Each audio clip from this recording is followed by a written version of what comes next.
Hello, kung po kayong lahat. Ito po yung old body na si Nurse Kaloy. At meron po akong ipapakita sa inyo after watching yung hearing ni Cassandra Leong sa Quad Committee ng Lower House. Hinimay-himay ko po to. Ina-analyze ko. Sana samahan nyo ko sa pag-analisa tungkol dito sa kanyang sinabi na natatakot siya sa dalawang malaking tao. Kaya siya ay hesitant or ayaw niya mag-testify, ayaw niya magsalita. Pakinggan niyo po ang sinabi ni Dan Fernandez, Congressman Dan Fernandez. Paglantad ni Cassandra Ong sa Senado ay malaking tulong sa mga mambabatas dahil dito na ilahad ni Cassandra ang mga malaking tao na siyang kasabwat at protector ng Pogo. Narito at panuorin ang kanyang matinding revelasyon. Remember the time that you texted me, di ba? And eventually you call me. And the reason why I'm trying to tell this, Mr. Chair,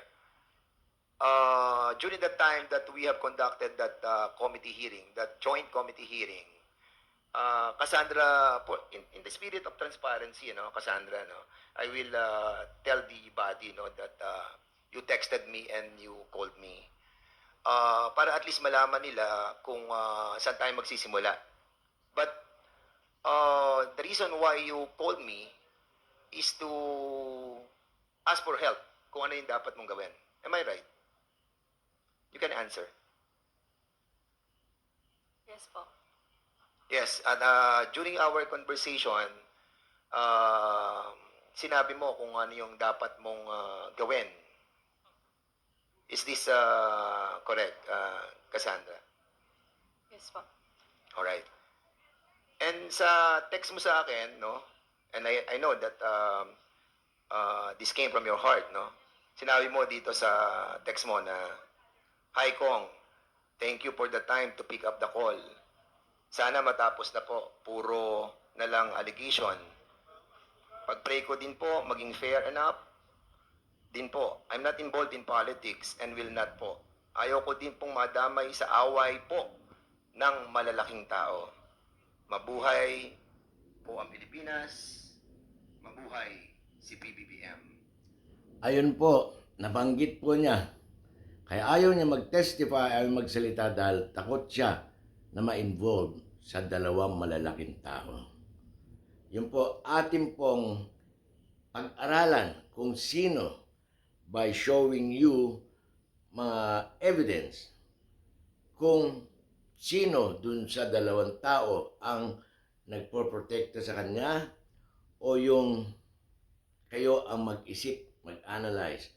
Dahil ito po ay isang nakakagimbal na revelasyon.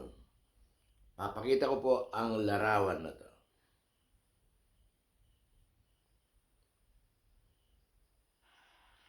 It indicates Lumuta ngayon ang throwback photo ni na Pangulong Bongbong Marcos at First Lady Liza Araneta Marcos kasama ang umano'y sangkot sa illegal na pogo operation na si Cassandra Leong. At ito ang matinding revelasyon ni Cassandra Leong sa patuloy na pagdinig sa House hearing matapos niyang kumpirmahin ang nasa likod ng larawang ito. Narito ang buong detalye. Ngunit bago tayo magpatuloy, huwag kalimutang i-like, share, subscribe, and click the notification bell for more updates and for more upcoming videos. Maraming salamat! Ito ang litratong viral ngayon sa social media. Nariyan sina Pangulong Bongbong Marcos, First Lady Liza Araneta Marcos, at ilang opisyal ng gobyerno at personalidad. Kapansin-pansin na kasama nila si Cassandra Leong. Sa isang press conference, sinabi ng abogado ni Cassandra Leong na kinumpirma ng kanyang kliyente na totoo ang larawan. Ito po, siguro pamilyar na kayo dito sa picture na ito, no? Paki-distribute na lang, partner. Ang lumabas, sabi ng iba, ano daw, manipulated daw, etc., etc. Nandito po sa picture na to, I'm sure you're all familiar. Nag-print lang ako ng reference nyo para maganda usapan. Pero sa internet ko lang po kinuha ito.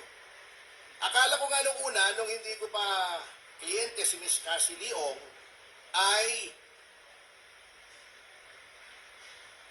ano to Photoshop. Kasi lahat nandito Di ba? Parang meme, di ba? Now, I would like to tell you that Miss Cassandra Leong confirms the authenticity of this picture. Sabi niya, ang nakikita niyo rito sa picture na to, talagang nandyan at the same time, at this place, and on that date, with President Marcos and First Lady Lisa Marcos. She confirms this. Isa sa mga nasa litrato si Special Envoy to China for Trade, Investment at Tourism na si Bertino Chino. Ayon sa Ayun po, isa lang po yan sa gusto kong i-analyze natin sabay-sabay. At yan po, nakita nyo si Cassandra Leong kasama yung mga pictures na grupo ni na PBBM and the gang. Andun din po yung kanyang ninong na Chinese Pogo. Sinabi nga po niya na authenticated po yan. Original, legit, kumbaga. Ngayon, meron din ako ipapakita sa inyong isang grupo ng larawan. And then from there, mag-isip po tayo, i-analyze po natin kung sino ba dun sa dalawang malaking tao na yon ang nagbibigay ng proteksyon sa mga illegal na pogo. Katulad nga po rito sa kay Cassandra Leong at kay Alice Guo na isa sa mga pinagsususpetsahan na incorporator o mga facilitator po yan. Sila po ang pasimuno ng mga illegal na pogo na to. Kaya ito po sa aking papakita, panoorin po natin kung alin, ito po, pakita ko sa inyo, ito larawan ng, ito po, larawan na lang po yan.